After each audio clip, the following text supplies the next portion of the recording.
All right, this is the motor is bad, okay? This motor kicks on, create a pressure here, goes in here to the orange wire, and behind there is a pressure switch with a red wire. You see my finger pointing at?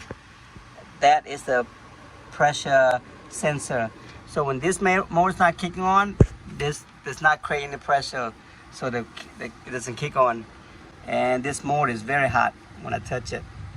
It's got a current, but it's not turning.